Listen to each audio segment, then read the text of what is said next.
本赛段是同食材对决挑战。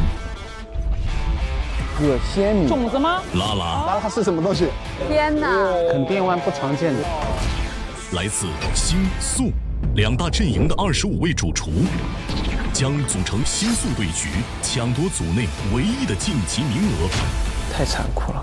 有请全新加入的评审哦，年更新和强势踢馆的3星猎手。 Oh my god， 太强，压力很大。 That's gonna be tough one, Amber。妈咪，还给他鼓掌给。他干趴下。哇，这个是真的庐山真面目，真的很像动物园的感觉。这场巅峰对决搞得我有点紧张。我说我自己有信心，那我一定是100%。这个西夫做的真的创新。戴文毅在追杀里头给你打服了。小刚这个有点危险。我觉得这个肉有点腥。我很难嚼味，这个土豆里面很咸。 3个菜都非常淡。I basically taste the same thing again。很棒哇！这个我真的忍不住了。我会挑一个，然后保一个。不救吗？你们不救吗 ？Are you sure？ 我退赛。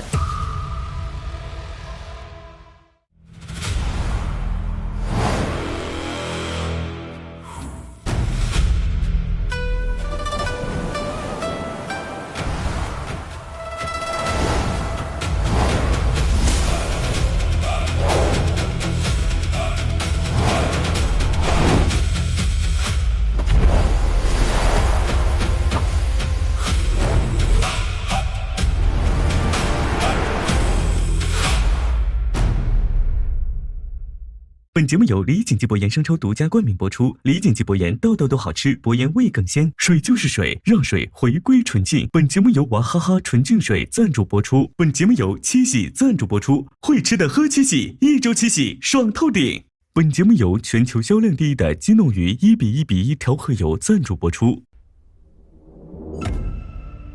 欢迎来到李锦记食神百厨大战第2赛段。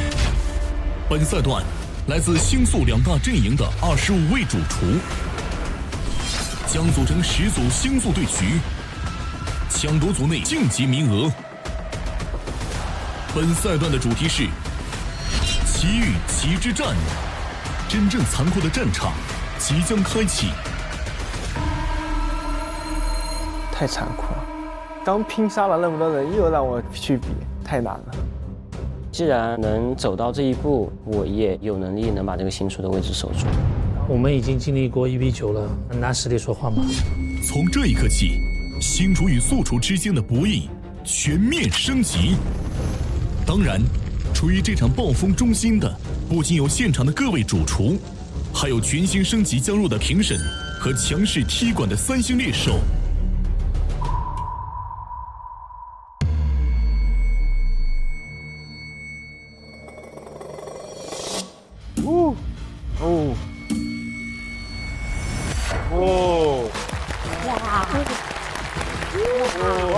年更新，年更新。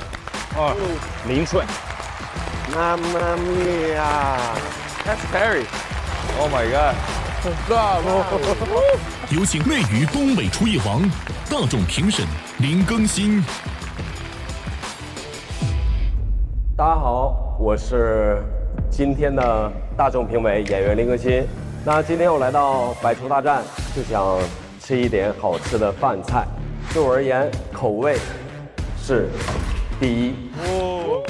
我觉得他是一个特别会吃的一个人，接地气的，然后比较好吃的，口味好的菜才会入他的法眼。第一口的味道的冲击要求会比较高。以及新赛段强势踢馆的3星猎手，香港最年轻米其林3星主厨 Terry 何启东。何启东，听说过呀。Grande, grande. That's gonna be tough one, Amber.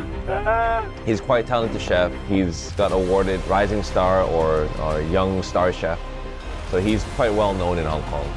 米其林3星，我脑子里第一个冒出来的名字是 Amber， 因为他们缠绵了很多年的米其林星星2星，但是在去年刚刚升为3星。他们用更多的坚果跟发酵的酱汁来代替乳制品，在整个菜品里面呈现。大家好，我是何启东 Perry。你们想要的东西我已经拿到了，你们还是回去学学吧。好拽呀！又要夸张我这个年轻人口气不要这么狂，很多老师傅都在这儿呢，他这么狂还给他鼓掌，扁他，看我怎么把他打败。世界第一餐厅前副主厨亚罗斯拉夫。Looks scary。另外一位呢是来自 Jernier， 也是北欧的一标杆级的精致料理餐厅。北欧菜的话是会根据食材自己特有的特性来简单的烹饪为主。我觉得在屡次获得最佳餐厅的环境里面工作，它无论是什么职位，一定是有非常非凡的技术跟对于食物掌控搭配的能力。Hello, my name is Yada. Even though it's my first time in China, I'm ready to conquer your hearts with my fusion cuisine. 瑶你好看，来，要你好看哦，要他好看，群鹿。三星猎手，我觉得要真能 KO 掉全部对手，他才配来踢馆。没有什么看待，三星代表餐厅，不是个人。如果是这样的话，我也可以说我米其林三星，好多星了，7、8、9星。奇与鸡之战全部选手集结完毕，红食材对决挑战即将开启。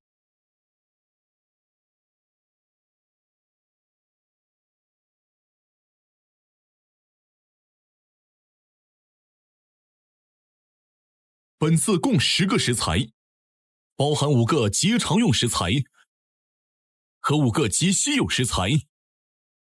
今天增加新的好玩的东西。你反正别给我那些什么蟑螂啊，什么那些奇怪的东西。那应该不至于，那水蟑螂可能有。每个食材组必须包含至少1名新厨和1名素厨。每个极稀有食材组可容纳2位挑战者，1v1是吧？1v1。每个极常用食材组可容纳3位挑战者。什么意思？就是有的我们3个人一组，是不是这个意思？对，有3人组的，也有2人组的，主要还是要看食材。肯定湾不常见的。当时听到这个规则的时候，我想都没想选常见食材。刚进来还是稳妥一点的比较好。我还是偏向于常用的，会比较稳一些。之前我们只要挑战了1个新厨，现在有可能要和2个新厨打，好难呐。1/2和1/3也没差多少啊，反正最后不都是赢的人才能进吗？就要选自己没有用过、没有见过的东西，这样玩起来才有意思。三星猎手已提前锁定2种食材，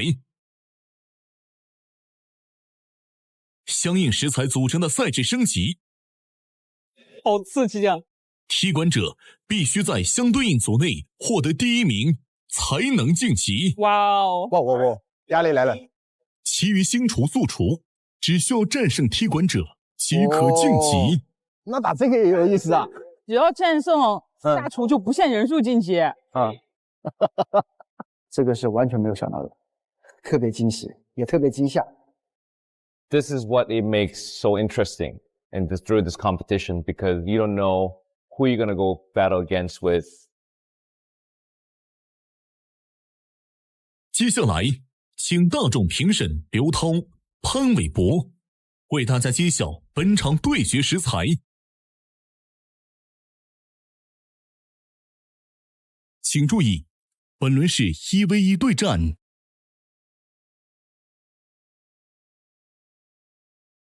这会是什么呀？好玩了，还是啥东西？这是什么东西 ？Oh my god！ 什么啊？本轮食材为极稀有食材骆驼掌。天哪！哎呦！哦呦！哇！骆驼掌是个什么东西？見都未見過，點嗌貨啊 ？What can you do with the camel? How do the ordering? How? 哇，骆驼掌你用到吗？云南？我没有用过骆驼掌，因为我们那边没有骆驼啊。没用过。所以我们南方人来说，骆驼可能不太会出现在我们的正常的食谱里面嘛。你也买不到，你也在餐厅里面吃不到这个东西。当头一棒，整个现场出来的第一个毛茸茸的一个蹄子，慢慢的爬起来，然后屏幕上给了一个骆驼掌，如果你让我选择这个材料的话，我可能会当场懵掉。每个食材限定30秒抢夺时间，最快按键的主厨将获得食材挑战权。人就能自动匹配了，随机匹配了。想要挑战骆驼掌的主厨，请准备。倒计时30秒。3、2、1，请选择。啊，这个有点难度的哇，有点超出预期了。果然是稀有食材哦。骆驼甲，我肯定不会选的，这个没人要，没人要。选择结束，现在公布选择结果。成功锁定该食材的主厨是星厨董玉振，素厨张元富。师傅加油！哇，这俩都是大师哎！哇，这期待哦，期待哦！哇，这太绝了！因为我们接触长的这种类型的比较多，包括我们四川的阿爸的毛肉掌，还有个本身我是一个川菜的厨师，其他的厨师他们的味型可能要单薄一些，我觉得会应该有优势。哎呀，好，成功汇合。张师傅也是我很敬重的一个人，他也是川菜的传承人吧。我们不存在谁挑战谁，我们是叫做相互切磋。因为2位老师入行多年，他们本身有非常多的这种不同食材的接触啊、尝试的经验，所以有可能有什么绝活跟让人意想不到的东西。淮扬菜大师可能悬了，因为这个东西腥气啊这些很重。你要大量的香料去压它的味道，我觉得跟张元富老师对战的人就可能没戏了。我们还是太嫩了，跟老姜比起来，见都没有见过。下面公布第2个对决食材。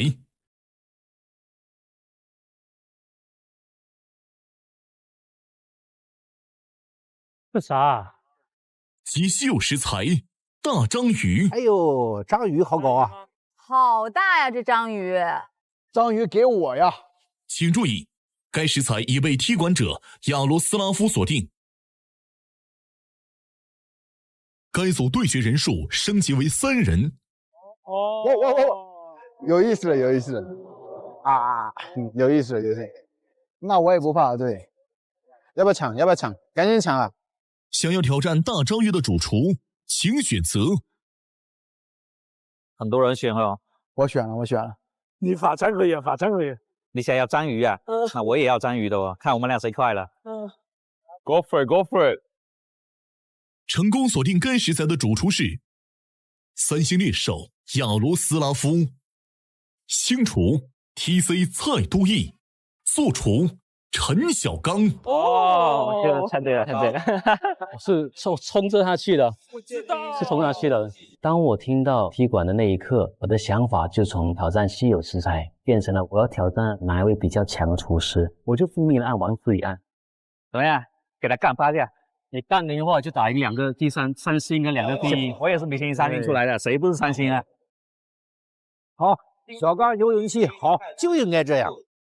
第3个对决食材是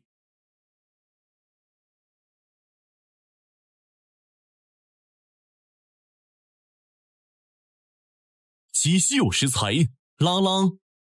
拉拉是什么东西？这是什么东西啊？拉拉是一种食材吗？它不应该是个动作吗？拉拉是什么？极常用食材猪肝、黑鱼。哇，这个好多，爆炒猪肝不错哦。极稀有食材葛仙米。种子吗？一种藻类的果实，非常好。极常用食材萝卜，已被3星猎手锁定。这个太简单了，对我们来说就是手到擒来。极稀有食材鳄鱼尾。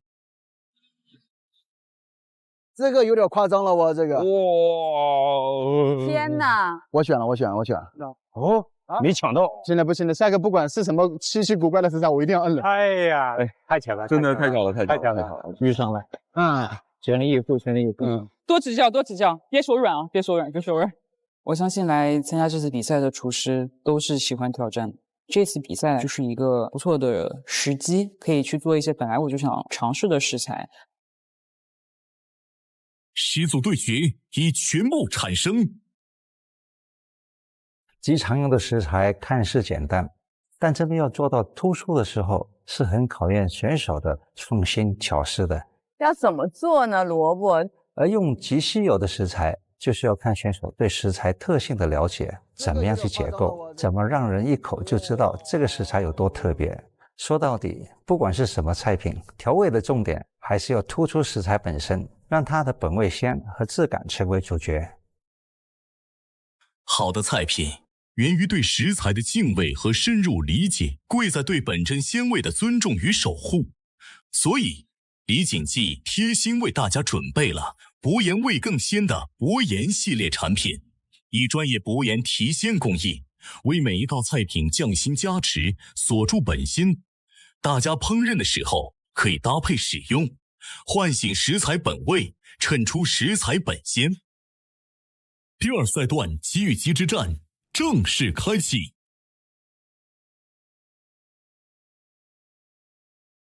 首组比赛食材是骆驼掌，120分钟倒计时，现在开始。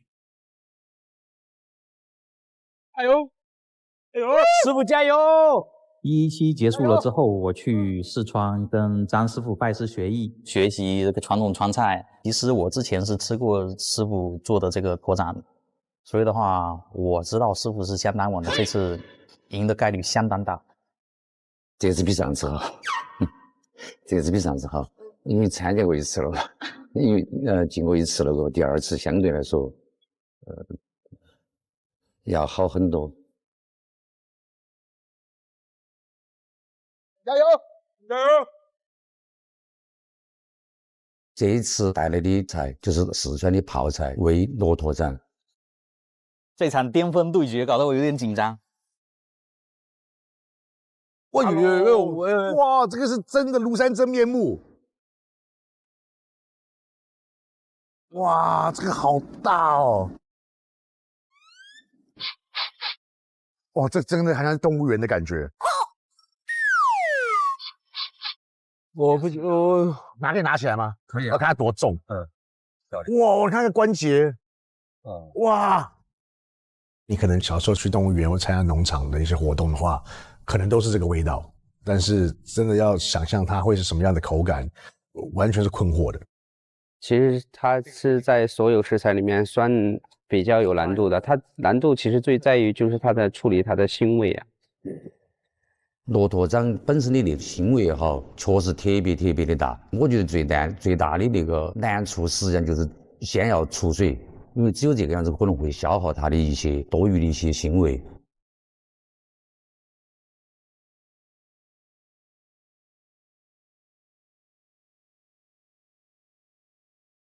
不是，这是什么技法？那个鲫鱼也不处理的吗？还是？哎呦，他是先吊个毛汤出来，然后去压那个驼掌。所以在处理的时候，会把它处理得尽量的把味道出得干净一些。再来烹调的时候，会加提鲜的、增香的，比如我们用到了老鸡、老鸭，用到了鲫鱼来辅助它。最后我们要用它那个汤。这个压很久才能烂。哎，要去掉那个臊味。你看它下的那个香料这么重，你就知道了。这一次呢，我做的一道菜叫做一掌定乾坤啊，又叫掌中有宝。当然，这里面的驼掌呢，我们是要搭着鲍鱼片，谐音宝嘛，所以叫做掌中有宝。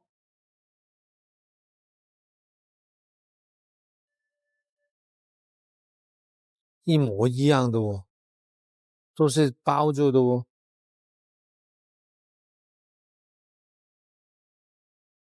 驼掌它非常的腥膻，所以我们前期要把它加这个葱姜料酒、花椒啊、白醋这些来泡水。泡完之后，放上老鸡啊、老鸭啊、翅肉啊、瑶柱啊、火腿啊等很多的料，最主要的就是为了给它增香。而且它的料一搁进去，腥臭味基本上还是很少的。那个料足嘛，料足。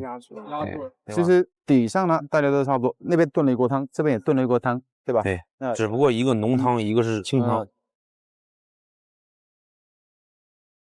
我觉得他们两个很厉害哦，我选这个喜悄悄的。哎，他那个素宴做好了吗？没有，还在切。这一次另外还有一道菜是冬瓜宴，冬瓜宴也是川菜一道非常具有代表性的一道汤菜。然后它对一个厨师的基本功，就是我们的刀工要求比较高。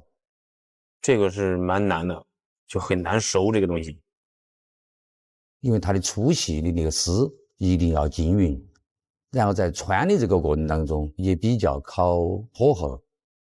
然后过完了过后就是一定要凉透，然后用水，如果有条件用冰来激它，然后它的那个宴的得来，实际上是它最后冬瓜成型过后像燕窝，所以得名叫冬瓜宴。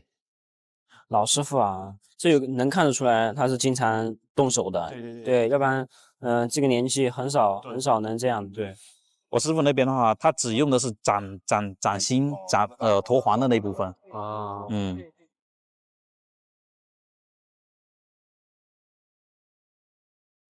这道菜呢，亮点我觉得是味道，就是我们用的是陈年泡菜，然后加陈年母水，这些都是我这么多年积累下来的经验。这盘我把它带到我们的节目当中来。这么说吧，就川菜的调味，特别是泡菜的这个味，咸和酸的味道的话，它其实盖膻味盖得很厉害的。张师傅那边没用什么珍贵的东西，但是用了很多那种四川的老东西。因为煨驼掌呢，它是一道胶质非常重的一道菜。泡菜味道呢，因为这个味道非常的解腻，它的酸性，然后特别的搭这个驼掌。我要放大镜能看到董师傅那2颗是什么来的？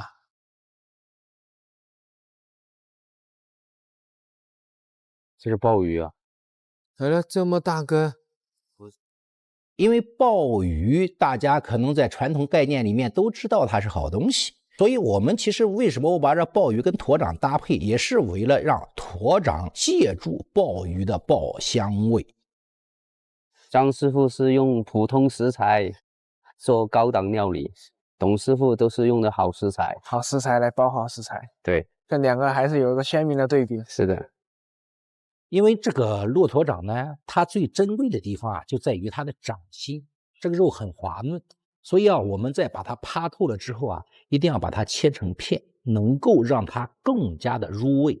所以拿这个驼掌片啊和鲍鱼也切成片，在一起再炖煮，相互彼此吸收它的味道。我还要另外搭配了一个柠檬发乐来中和一下驼掌厚重的感觉，让人吃完了之后啊，没有任何的压力，口腔非常清新。董师傅肯定好吃，难吃才怪啊！所以说，像这样的食材，还是得需要老一辈的这个，对吧？前辈，然后去学习。对。如果说我想要更胜一筹的话呢，一定是在这个创意和搭配上、呈现上来更加突出。所以呢，我特别定制了一个容器，上层呢用盐染色成防沙的感觉。盖子打开了之后，放了很多的花草和这个新鲜的绿植。你看到了之后，防沙打走了之后，看到了绿洲。在原有的鲍汁中加了一点点的黑松露，就有大自然的气息，让人回到了森林的感觉。这董师傅就是真拿出国研的实力来考这个。这么一看，董师傅和张师傅的风格对比还是挺明显的。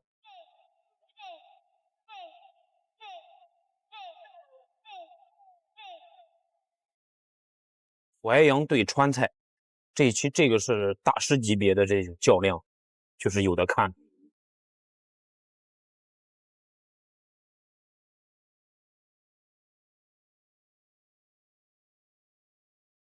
现在在你们面前的是2个截然不同的评审间，你们需要选择其中一间作为终极评判。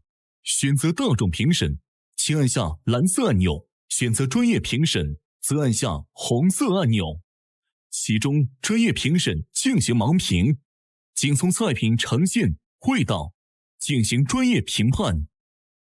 大众评审能以全知视角了解全部细节，从食材信息到烹饪过程，代表大众口味进行评判。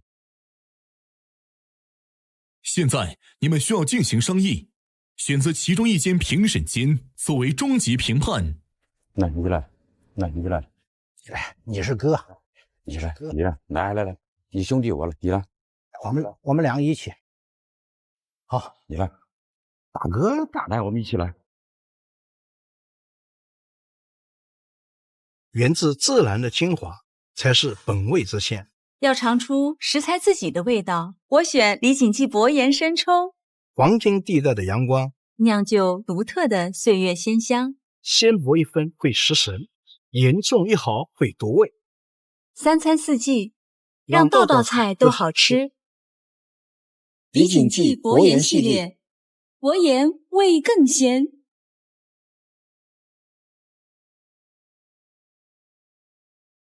哇，来了，来喽，来喽！哇，这器皿都很好哎。我的天呐，都好用心啊！现在请评审品尝1号菜品。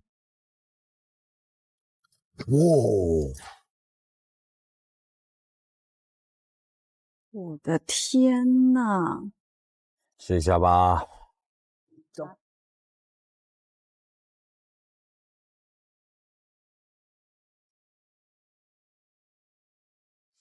像羊肉一样，是不是？不像羊肉，就很像蹄花。它有的部分的地方，你看我这个地方就有点像筋一样。为什么觉得吃像在吃那种鱼泡？像在吃一个肥肉。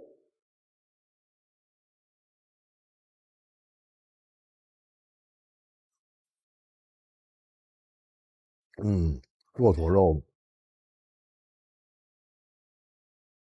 有点就是有点腥，我觉得它的这个肉做的。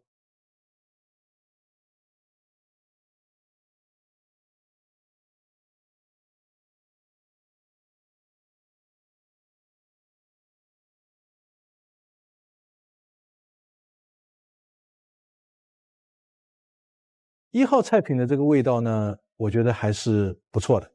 它里面没有过多的去调味，完全就是外面的这个泡椒汁，所以整体来说还蛮清爽的。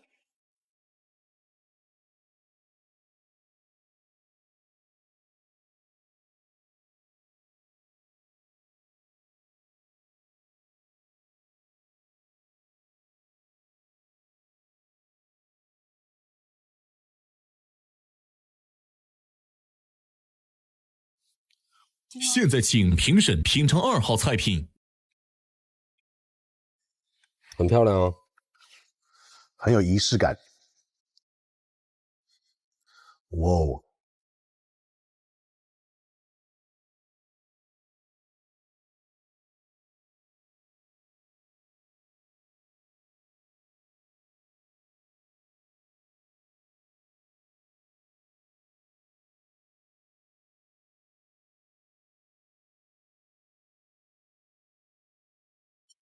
哇，它这个切起来，它这个做法又比较不一样。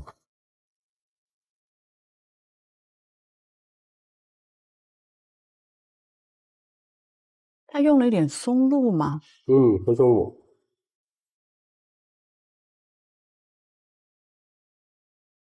所以它把松露的味道盖掉了一些腥味，是不是？我基本是听不到，吃不到这个腥味了。它用了很多东西，这鲍鱼也会遮掉它一些味道，这个鲍汁。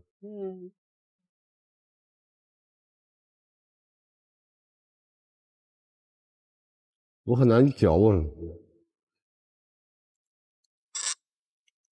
感觉骆驼肉有点难咀嚼。但这个部位跟我们刚吃的那个好像真的不太一样。就2位这么大的师傅用了这么高难度的，更加让我确信我未来不会吃骆驼掌。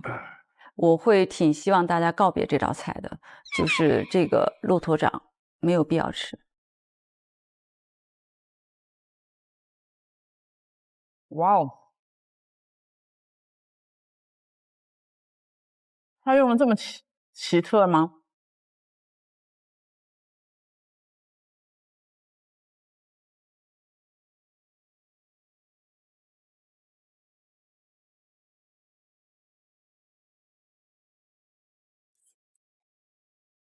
这道菜呢，其实它的入味程度是比较好的，它本身切的比较薄，第二个呢，它这个卤汁呢很厚重。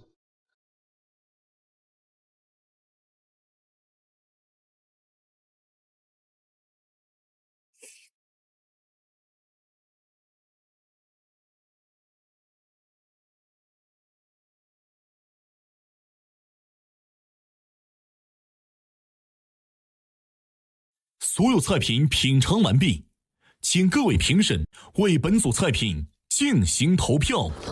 哇！因为我实在是不知道怎么去评骆驼肉，因为没有这个经验去说这个是好还是不好。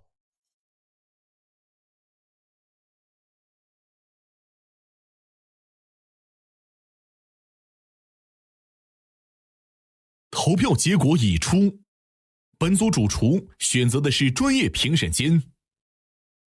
最后，我们俩还是选择了专业评审，因为我认为呢，就是自己所表达的一些技法啊、呈现啊这些东西，可能会专业的评审老师呢会能够理解的更为清晰。好，大哥干，来，我们一起来。大哥放上，我跟你一起放。啊，可以。肯定得专业。这种骆驼肉就是要交给专业评审啊，要不然我不知道怎么说，我说不出来。我会说骆驼肉有点难吃，难吃。未被选择的大众评审间的结果为1-2。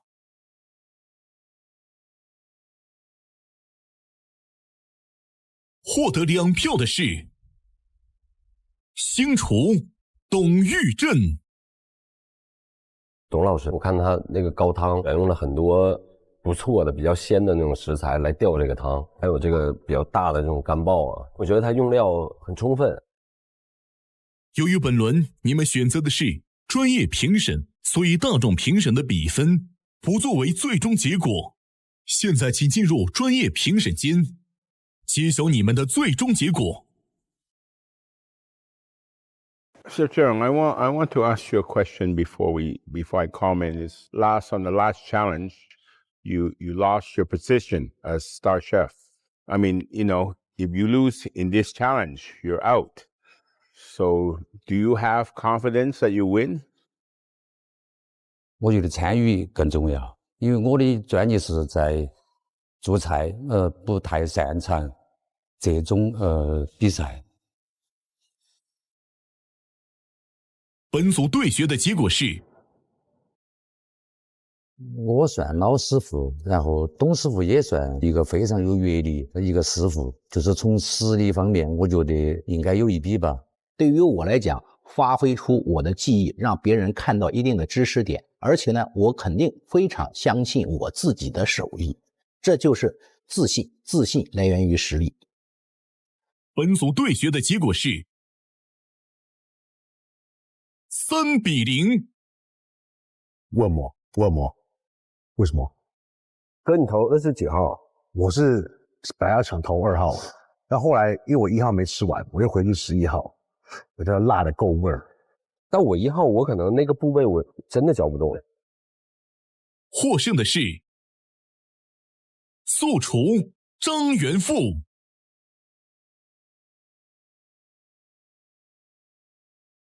恭喜富哥。不容易。对，骆驼掌是相对来说比较稀少，然后要把它做得好的确实不容易。我们在吃的时候，我看到的这2个的表达刚好这2种风格。张师傅的单刀直入，用泡菜直接杀进去，反而是董师傅呢有点用力过猛，辅助材料有点多。他想把很多的材料煨给这个驼掌，恰恰相反，那么短的时间煨不进去，变成各自在表达它的味道。And sometimes, less is more. 骆驼掌对火候时间、对腥膻味的处理要求还是挺高的。张元富依靠扎实深厚的老师傅功底，将这个食材处理得恰到好处。张师傅今天的这个驼掌汤呢，这碗汤非常完美的呈现了，它真的就清而不腥啊，淡而有味，这是很难做得到。在这个赛道上面用这样的食材熬出这样的汤，确实了得。谢谢。好，多谢。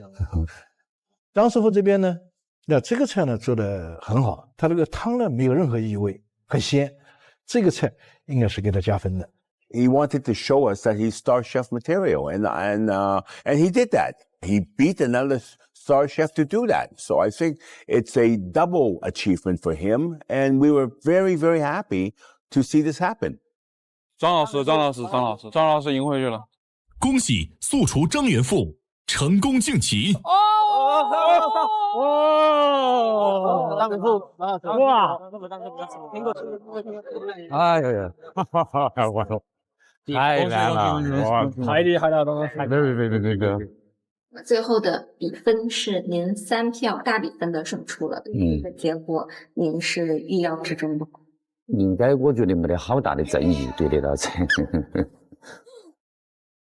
哎，高老师你好。骆驼掌这个食材很少见啊，处理起来应该挺麻烦的吧？是的，它本身的腥膻味很重，在第一轮煨制的时候就要加入李锦记的柱侯酱，有浓郁的辛香和酱香，既能去除驼掌的异味，还能增加一层醇厚的底味，再配上他们家的海鲜酱来提鲜，用排骨酱的果香来增香，层次就更丰富了。如果在家里处理蹄筋这类食材，用这种调酱的手法就很好用，几种新厨酱搭配着用，去腥增香，层层入味，学到了。本组比赛食材是黑鱼，加油 ，OK。哇！我的天，黑鱼就是柴鱼、淡水鱼，它肉质比较紧实。哦，刚才谁给我选的生鱼啊？生鱼谁选的？黑鱼的匹配结果为星厨段文义、素厨李东、素厨边角料魔术师。他俩又遇上了，有说法的这个，这个相信音乐命运。你是追着人家打是吧？命运的对决。天天让我报复回来是不是？不是，我是给机会粉。金圈冷少，你换位挑战的结果是挑战成功，挑战成功。再报一下，对，报仇的。他就是把他给干掉了。所以说选择他了，再看能不能追回来了。再干他一次，又碰上了，有意思。三喜冤家。对，这才有意思嘛。李师傅说杀他个干干净净。那你最不想和谁对决？这个李东老师嘛，因为毕竟第一次把他给打败了嘛，你不能追着打呀，所以说这个也弄得挺不好意思，但最后还是选到了一起。其实我已经选了，他也没准想是再赢我一次嘛，也很正常，都给你打服了为止。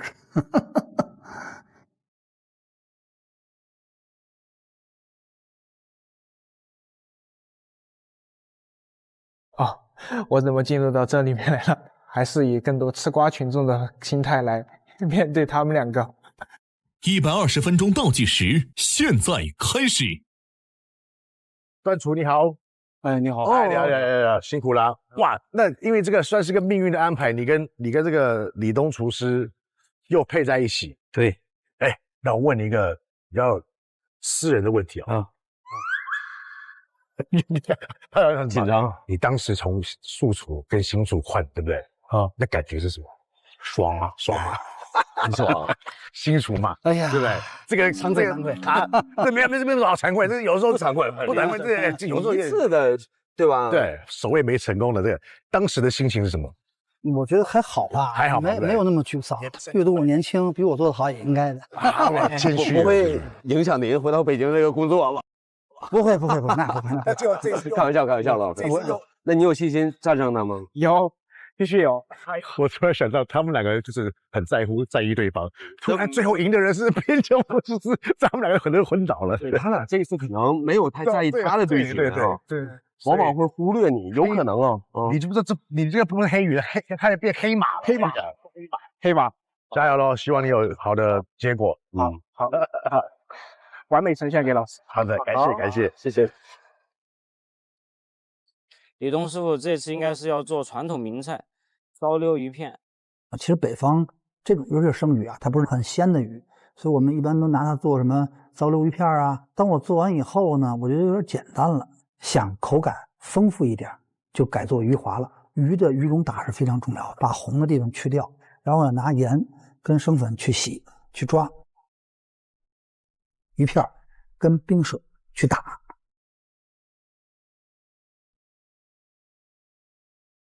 打成很细的一个蓉，加一些蛋清啊，这些东西的比例很重要，包括盐的比例。李东师傅现在打鱼蓉的这个方式，就有广东菜的影子在里面。其实我觉得，如果你用料理机打的话，会更好一点。有时候料理机就是频率太快，对你打过头了就散了。你料理机哪怕就是最低速，也比手要快。对。因为毕竟不是像南方的师傅做这鱼圆做那么圆，所以我就偷了一个巧，我就拿着花菇我去酿进去，然后呢再摆上叶子，跟一个花一样，然后我把糟溜我变成糟汁了，因为这个菜我不能烧，一烧的话呢鱼就有可能会出来了，就散了，所以我是蒸完了以后浇糟汁。第二呢就是鱼骨那个形状呢，我当时想是用鱼骨做的。可我怕来不及，所以我只能拿鱼肉做了。这里呢，我也加了一些鱼粉，让它有点鱼的味道了。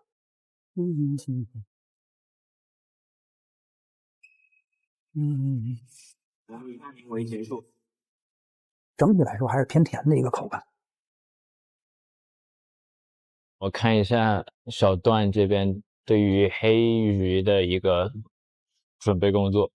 我觉得黑鱼对于大部分人来说，第一个想到可能是什么酸菜鱼啊。用传统的方式去做黑鱼会太平常，不足以让人评判说出它哪里好。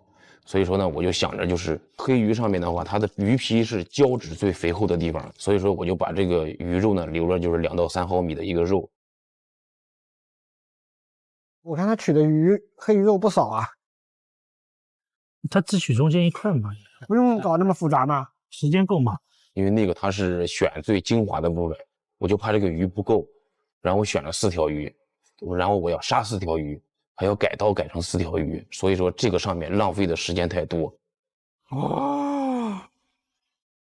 因为我中间还加了一块鱼肉，这样的话中间有缝隙，就是很薄的话，它能够均匀的，然后鱼皮沾鱼皮，这样的话产生胶质，更容易的就是能成卷。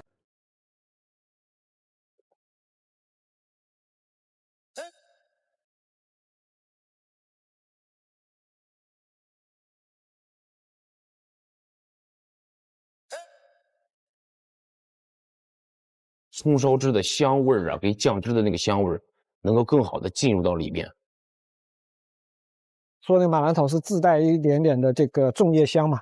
啊，这也很有创意哈。这是什么？炒饭吗？生米啊，在炒。它是用黑鱼做海南鸡饭的。这个米饭呢，有草果的香，有姜，有蒜的香，有香茅的香味儿。炒一下，均匀的，就是把这个鸡油跟香料的香味，然后裹满这个米饭的身上。它搭配黑鱼来说，就是整体上它会很协调。陆老师，您看得出来他现在中间这位选手，他想要做什么样的东西吗？不知道啊。现在就是他的东西一半西式，一半中式，感觉他什么都在处理。因为我的2位对手老师他们是做中餐的，因为我想用西餐的方式来呈现，打一个差异化，所以我想用一些西式的技法来做一个川味的泡椒鱼，名字叫3泡低温鱼。哇，这个粘液太多了，好滑。第一步先把我们的鱼骨鱼皮给它去下来。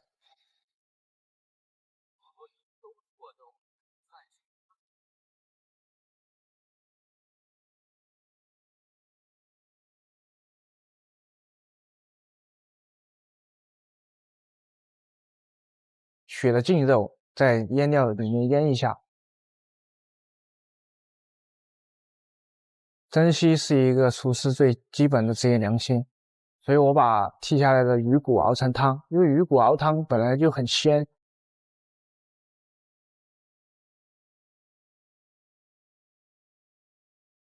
那剔下的鱼皮，把它炸成一个脆皮，也尽可能的减少了浪费。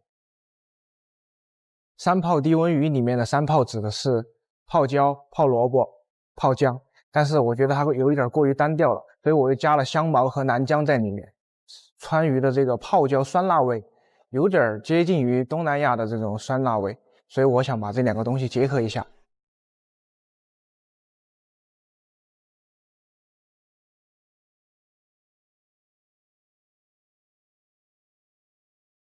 中餐炒锅炒西式酱汁。再把我们腌好的鱼拿到我们的刚才熬好的鱼汤里面，给它低温。好，完了，结束了，准备摆盘了。低温熟了之后再捞出来摆盘。最后摆盘的时候，我放了我们川菜经典的刀口辣椒和我炸好的鱼皮，放了一个西式技法的青花椒泡沫。用那个手持的搅拌机把米汁放在容器里面打碎，打碎了之后手给它把汁给压出来。还有最后15分钟，请各位主厨准备出餐。准备调酒了，准备调酒了，加一个特调叫梨香茉莉醋。选用这个饮品主要是来中和一下我们这道热菜的浓烈的酸辣感，这种刺激感、平衡感更强烈一点。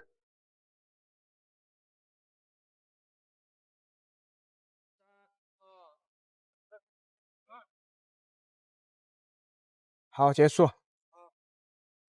我觉得时间还挺赶的，挺紧张啊，有点赶。咱们就完成任务了，完成了。不管怎么说的，完成任务结束。这东西谈不上复仇了，有意思啊。两个人多少有点惺惺相惜，但是呢，又有那种男人之间的那种不能输，输人也不能输阵，气势上要有赢回来的那种。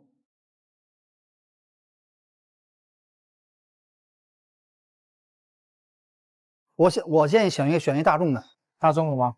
要不要听？你们俩怎么说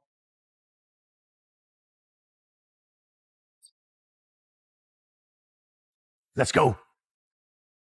我感觉这3个都是蛮注重呈现。哇，你看那好漂亮，对啊，很漂亮。现在请评审品尝1号菜品。哇哦，这看起来不错哦！这个米饭我真的很想来一口。哇哇哇，这个真的可以。哦，来口饭吧。哇哦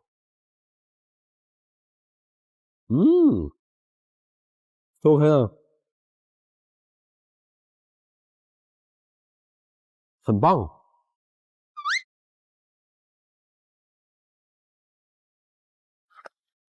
有观察到，看到他们吃完之后，就是脸上是很满足的那种表情，然后我觉得，啊，行了，信心有了。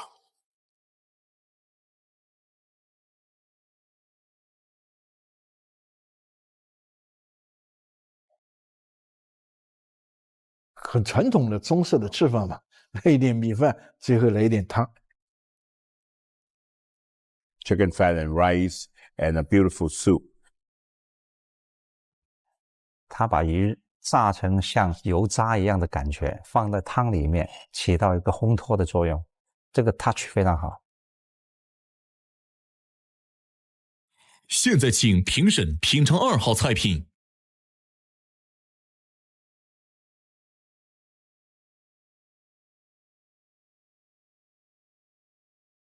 哎呦喂啊！我看这一组竞争激烈哦。这个可以。来，我帮你拿去。谢谢。你真很好哎，你是个好人。哎，哇，哦，这个酱看就知道是谁做的。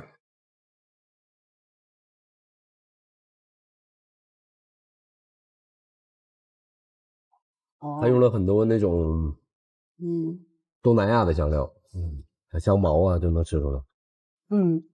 够酱。但好吃的。哇，这组可能结果会很实在。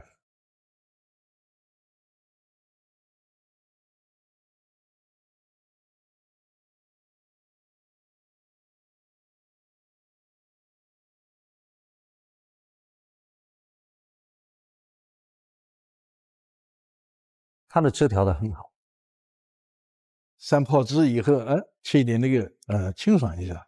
干杯！梨汁嘛，这是。行，欢迎啊！哎，谢谢。梨香茉莉醋，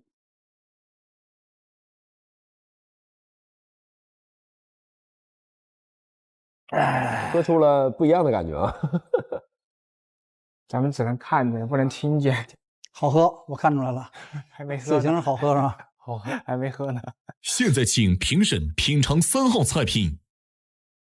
中餐的比赛角来讲呢，是需要碳水、肉质、蔬菜的，所以我觉得配了一个碳水呢，也是整个菜的口感更丰富。哇，你看人家这个饼干做的多好！哇，这啥？这是酿，下面是花菇糟溜的味儿。这个也挺大胆的哦。这个好漂亮啊，我都舍不得吃。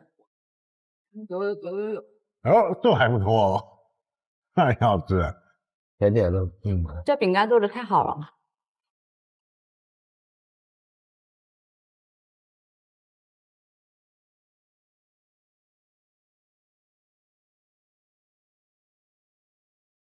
经过这个菜很难做浓，那这个浓呢，还是很细腻的。就是它那个糟香很香。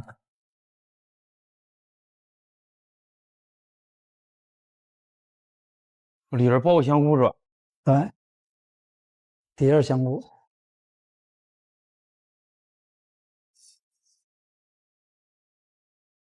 完了，好难选啊！我觉得他们3个不会选我们，我也觉得不会选我，不会选我们，不会选我们，但我还是要投票。所有菜品品尝完毕，请各位评审为本组菜品进行投票。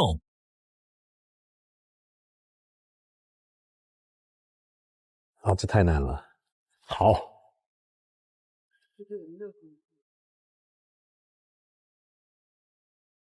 投票结果已出，本组主厨选择的是大众评审间。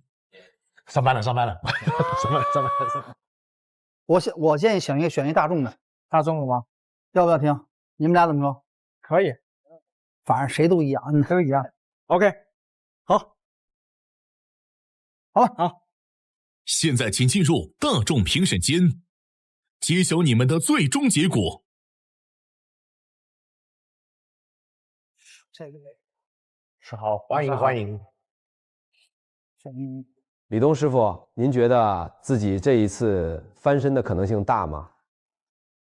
都挺难的，我觉得真的都挺难的，没把握。这一组呢，刚才也看他们俩做的菜，我觉得做的都非常好，所以这个很难讲。边角料魔术师哈，上次我们做的是中餐，对，这一轮面对2位老师都是做中餐的，我想做点不一样的，搞点差异化，夹在他们俩中间，正如我的名字像边角料一样，电灯泡看着2位老师，瞎说。本组对决的结果是，我觉得我做的挺好的，鱼蓉也好，糟也好，这是我功底的菜。这个一整套的餐食的表达，我觉得还是有很大胜算的。我很有信心，我觉得我这道菜应该还是蛮有特点的。